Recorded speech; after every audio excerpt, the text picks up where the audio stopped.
สวัสดีครับผมกับพันโจครับตอนนี้ผมอยู่ที่สถานีรถไฟนครลำปางนะครับ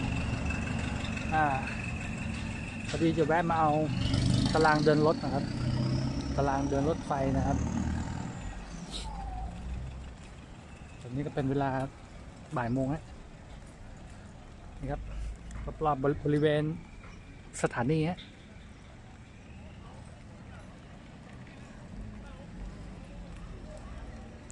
นี่ตัวสถานีฮะ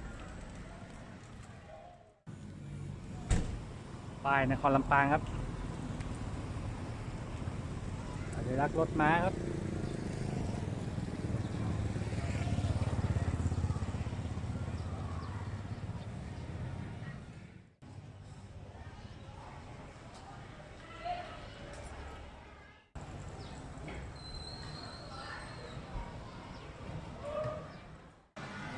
เดินเข้าไปเลยนะครับ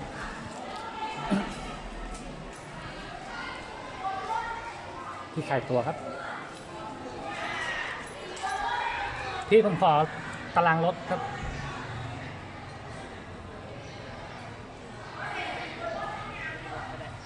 โอเคขอบคุณมากพี่ได้แล้วตารางรถไฟนะครับวันนี้มีงานอะไรครับเนี่ยมีเด็กๆมาทัศนศึกษาครับ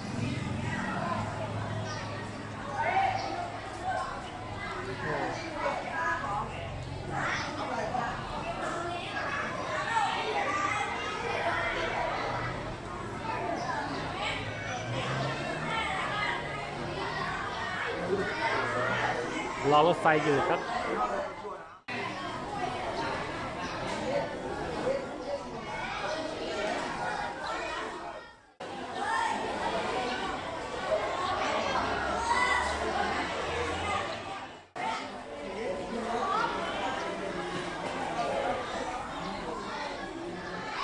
รอบๆบริเวณครับ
หน้า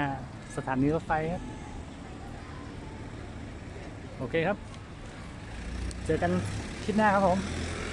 สวัสดีครับ